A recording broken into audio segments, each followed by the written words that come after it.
Hello dears, आपका अपना YouTube channel RYS classes में आप सभी को गुड मॉर्निंग है। तो चलिए, आप लोग कैसे होंगे? अच्छे होंगे, खुश होंगे और मस्त होंगे। आपका क्लास कंटिन्यू चल रहा होगा। तो चलिए डियर्स, आज का जो हमारा क्लास है पार्ट नंबर 3 है। क्लास 10th का फिजिक्स पढ़ रहे थे हम लोग। चैप्टर नंबर 1 था प्रकाश का प्रवर्तन तथा अपवर्तन। तो पार्ट नंबर 2 तक हम लोग कर लिए थे डियर्स। आज हम लोग का पार्ट नंबर 3 होगा। प्रश्न स्टार्ट होगा, प्रवर्तक सतह किसे कहते हैं, यहाँ से। तो चलिए हम लोग प्रश्न को देखते हैं, प्रवर्तक सतह किसे कहते हैं। तो अब आपको देखना है ड्रेयर्स, जिस सतह पे प्रकाश की किरणें आकर अपने ही माध्यम में लौट जाती है उस सतह को ही प्रवर्तक सतह कहते हैं। जैसे मैं फिगर के माध्यम से आपको समझाएंगे ड्रेयर्स कि देखिएगा, ये आपका प्रवर्तक सतह है, ये आपका क्या है, प्रवर्तक सतह है। ये वाला जो सतह है ड्रेयर्स आपका प्रवर्तक सतह है। देखिएगा, ये आपका प्रवर्तक सतह है और प्रकाश की किरणें आती है और इसी माध्यम में वापस लौट जाती है।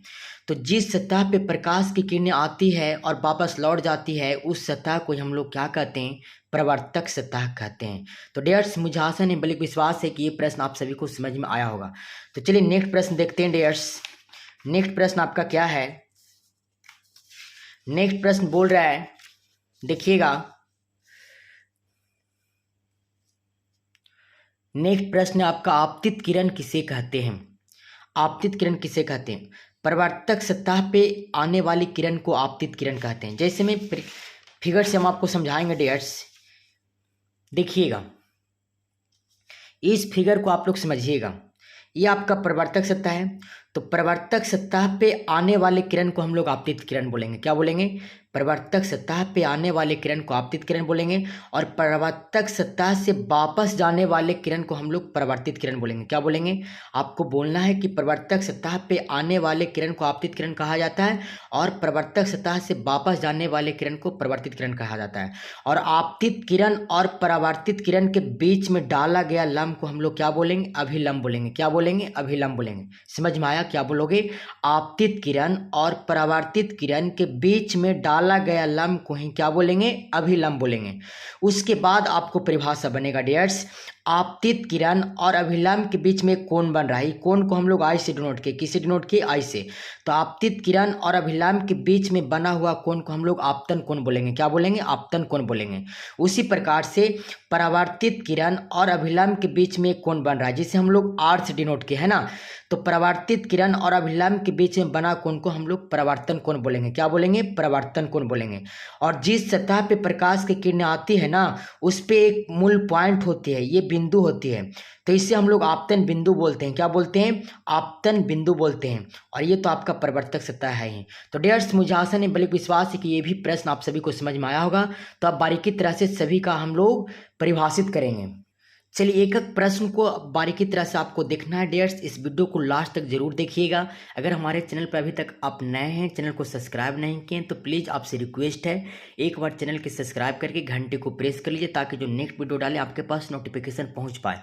और इस वीडियो को ज़्यादा से ज़्यादा अपने दोस्तों के पास शेयर कीजिए डियर्स। अगर ये वीडियो आपको अच्छा लगता है, ये क्लास आपको अच्छा लगता है, तो कॉमेंट बॉक्स में जरूर लिखिएगा। चलिए, आपतित किरण किसे कहते हैं? तो प्रवर्तक सतह पे आने वाले किरण को क्या कहते हैं? आपतित किरण कहते हैं। परावर्तित किरण किसे कहते हैं? प्रवर्तक सतह से जाने वाले किरण को हम लोग क्या कहते हैं? परावर्तित किरण कहते हैं। उसी प्रकार से हम लोग देखेंगे डियर्स, उसी प्रकार से हम लोग अगला प्रश्न देखेंगे, आपतन बिंदु किसे कहते हैं? तो आपतन बिंदु, प्रवर्तक सतह के जिस बिंदु पर आपतित किरण आती है उस बिंदु को आपतन बिंदु कहते हैं। जैसे हम देखिएगा, ये आपका प्रवर्तक सतह है, ये क्या आपका प्रवर्तक सतह है और इस पे आपतित किरण आ रही है, इस बिंदु पे आ रही है ना, तो इसी को हम लोग आपतन बिंदु कहते हैं। क्या कहते हैं? इसी को हम लोग आपतन बिंदु के नाम से जानते हैं। तो प्रवर्तक सतह पे के जिस बिंदु पर आपतित किरण आती है उस बिंदु को ही आपतन बिंदु कहते हैं। बात समझ में आया? उसी प्रकार से नेक्स्ट प्रश्न आपका डियर्स, अभिलंब किसे कहते हैं?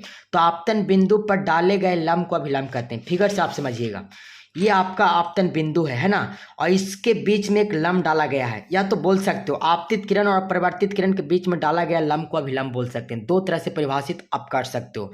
चाहे तो बोल दो कि आपतन बिंदु पर डाला गया लंब को हम अभिलंब बोलेंगे, या तो बोल दो आपतित किरण और परिवर्तित किरण के बीच में डाला गया लंब को हम लोग क्या बोलेंगे? अभिलंब बोलेंगे। तो ये भी प्रश्न आप सभी को समझ में आया होगा डियर्स। तो चलिए अगला प्रश्न देखेंगे हम लोग। अगला प्रश्न आपका, आपतन कोण किसे कहते हैं? क्या प्रश्न है? आपतन कोण किसे कहते हैं? आप लोग लास्ट तक इस वीडियो को देखिएगा डियर्स।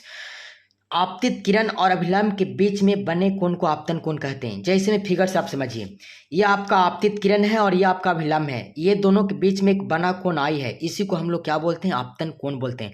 आपतन कोण को हम लोग आई से डिनोट करते हैं। किससे डिनोट करते हैं? आई से डिनोट करते हैं। उसी प्रकार से अगला प्रश्न आपका, परिवर्तन कोण किसे कहते हैं?